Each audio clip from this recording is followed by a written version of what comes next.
614 Startups Nation, welcome back.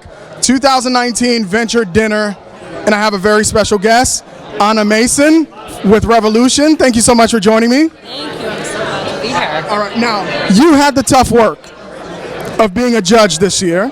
Is this your first time judging? This was my first time judging. Okay, tell us about the process and how you guys came to the conclusion of who the winners were this evening.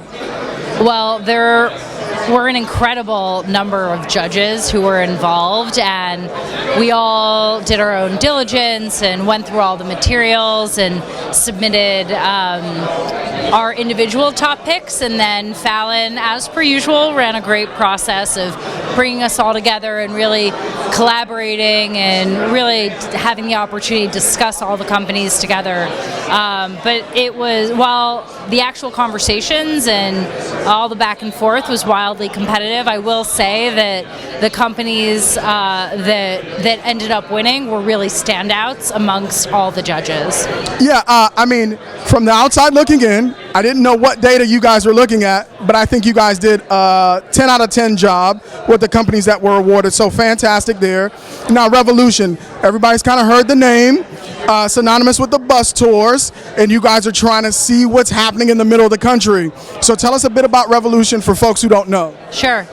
So Revolution is an investment firm based in Washington, D.C. Our chairman and CEO is Steve Case, who's has historically been most well known as the co-founder and CEO of AOL. After 15 years at the helm of Revolution and our Rise of the Rest movement and platform and fund, I think we're increasingly known for that as well. But the way I would sum it up for us is that we see opportunity through the lens of geography. And there's about $100 billion that gets invested in venture capital every year, and 3/4 of it goes to three places: California, New York, and Massachusetts. And our mission, our investment thesis, our North Star is to find, engage, and fund entrepreneurs everywhere else in the country. We think we're at an incredibly profound inflection point in the broader tech life cycle where you truly can start and scale a company anywhere.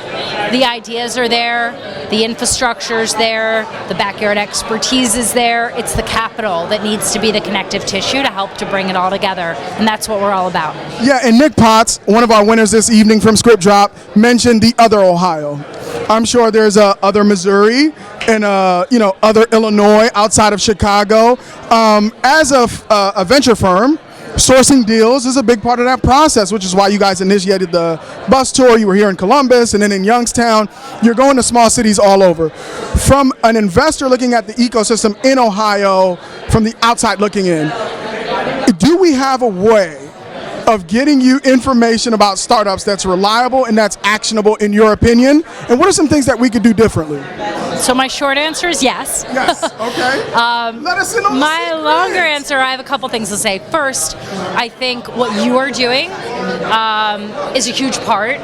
What you personally and your network and show is doing is a huge part of it. What this event and awards dinner is doing is a huge part of it. You have to tell the story. You have to celebrate what's happening in your community.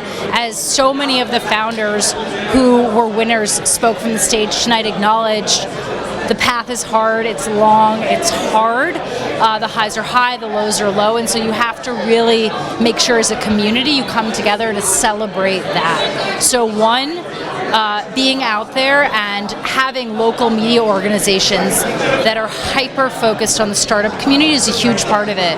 Two, engage other actors in the community, which we saw Ohio's leadership tonight with government getting involved, with the university and the Ohio State University getting involved. Those are huge components of it. And the third part of it, I thought it was really the underlying fact that this event is in Columbus, but it wasn't just about Columbus, it was about the entire state of Ohio. And to your point about the other Ohio, the other XYZ, a lot of what we talk about with Rise of the Rest and really try to bring together with the work that we do on the platform side focuses around this idea of network density. It's not about Columbus versus Cleveland versus Toledo. It's about about everyone coming together and being stronger as a state and as an entrepreneurial community across the state, because you're willing to all work together. And I think what we experienced tonight was a huge part of that. I personally felt privileged to be a part of what felt like a family reunion in many ways, and I think that's really emblematic of what's happening here in the state. Yeah, you could probably hear it.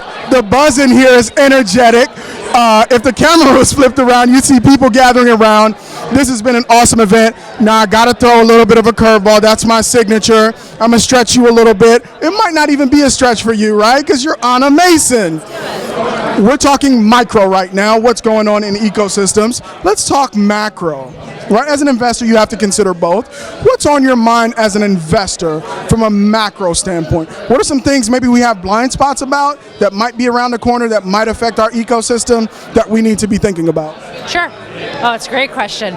So we are a generalist fund. We invest across a number of different industries. So there are a lot of things that end up on my mind. I think one area that I'm focusing on, we're focusing on right now, is what's happening in the logistics space more broadly, which I think has really interesting implications for cities and states all across the Midwest, which is rooted in a number of different industries, but manufacturing is one of them. Watching the way that the consumer expectations around when, where, and how we have access to our packages, to our goods, to just everything. One-day shipping. That everything that we consume is altering not only consumer-facing industries, but increasingly B2B industries. And so watching how that industry is shaking up not only logistics and supply chain, but also retail and warehousing and manufacturing and everything in between, I think is fascinating. And there's an incredible opportunity for cities all across the Midwest to really sort of have these industries in their DNA, to leverage that backyard expertise and really be able to, I think, marry that to technology and build the transformative companies of the future. Terrific. Anna, I was going to get scared that you were going to say VR and AI. Entrepreneurs out there, everything is not about VR and AI. There are fundamental industries to our economy that still are ripe for disruption. Thank you so much, Anna. I appreciate the time.